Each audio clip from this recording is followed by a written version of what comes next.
تاریخ میں کچھ شخصیات ایسی ہوتی ہیں جن کی کہانی تضادات سے بھری ہوتی ہے۔ سوچیں، کوئی شخص جو اسلام کا سب سے بڑا دشمن تھا، وہی اس کا سب سے عظیم محافظ بن جائے۔ آج ہم ایسی ہی ایک ہستی کی بات کر رہے ہیں۔ تو سوال یہی ہے کہ ایک فوج کا سب سے بڑا دشمن، اس کا سب سے بڑا چیمپئن، اس کا سب سے بڑا محافظ کیسے بن سکتا ہے؟ جی ہاں، یہ کہانی ہے خالد بن ولید کی، ایک ایسی تبدیلی جس نے تاریخ کا رخ ہمیشہ کے لیے موڑ دیا۔ لیکن ان کی اس شاندار کہانی کو سمجھنے کے لیے ہمیں وقت میں پیچھے جانا ہوگا، ان کے اسلام قبول کرنے سے بھی پہلے، جب خالد کا شمار مکہ کے سب سے طاقتور اور کہہ سکتے ہیں خوفناک جنگجوؤں میں ہوتا تھا۔ تو دیکھیے، وہ پیدا ہوئے تھے 592 عیسوی کے آس پاس مکہ کے ایک بہت معزز قبیلے قریش میں۔ ان کے والد ولید بن مغیرہ ایک بہت بااثر سردار تھے، تو خالد کی پرورشی ایسی ہوئی کہ بچپن سے ہی گھڑ سواری اور تلوار بازی جیسے فنون ان کی رگوں میں دوڑنے لگے، اور صرف طاقت ہی نہیں، ان کی ذہانت اور نڈر ہونے کی شہرت بھی دور دور تک پھیل چکی تھی۔ اور ان کی ان صلاحیتوں کا پہلا بڑا مظاہرہ وہ 625 عیسوی کی جنگ احد میں دیکھنے کو ملا۔ اسی جنگ میں خالد نے اپنے گھڑ سوار دستے کے ساتھ وہ حیرت انگیز حملہ کیا جس نے جیتی ہوئی بازی کو مسلمانوں کے خلاف پلٹ دیا۔ یہ ان کی زبردست جنگی حکمت عملی کا کھلا ثبوت تھا۔ لیکن پھر خالد کی زندگی میں ایک ایسا موڑ آیا جس نے سب کچھ بدل کر رکھ دیا۔ یہ ان کے اسلام قبول کرنے کا سفر تھا، ایک ایسی تبدیلی جس نے واقعی تاریخ کا رخ موڑ دیا۔ اور یہ کوئی اچانک لیا گیا فیصلہ نہیں تھا۔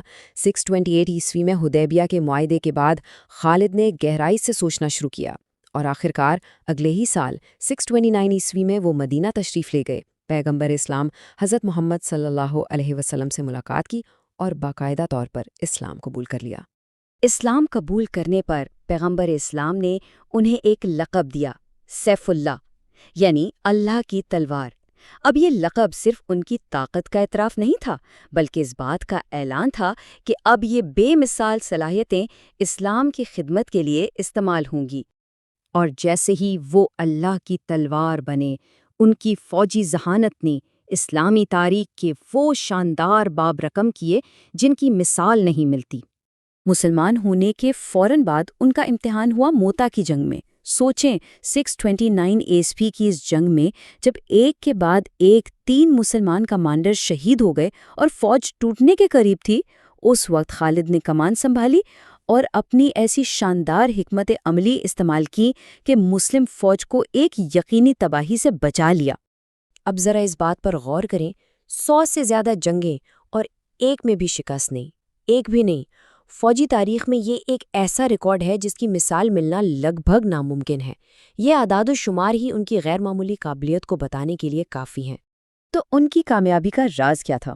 دیکھیں، ان کی حکمت عملی کچھ بنیادی چیزوں پر تھیں: فوج کی تیز رفتار نقل و حرکت، اچانک حملے کرنا اور گھڑ سوار دستوں کا انتہائی ذہانت سے استعمال۔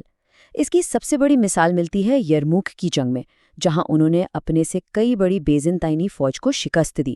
واقعی ان کی ذہانت کا منہ بولتا ثبوت ہے یہ۔ لیکن ان کی کہانی صرف میدان جنگ کی جیت کی نہیں ہے، ان کی زندگی میں ایک ایسا موڑ بھی آیا جس نے کسی بھی جنگ سے بڑھ کر ان کے کردار کا امتحان لیا۔ ہوا یہ کہ خلیفہ حضرت عمر بن خطاب نے خالد کو سپہ سالاری کے عہدے سے ہٹا دیا۔ اب اس فیصلے کے پیچھے ایک بہت گہری حکمت تھی۔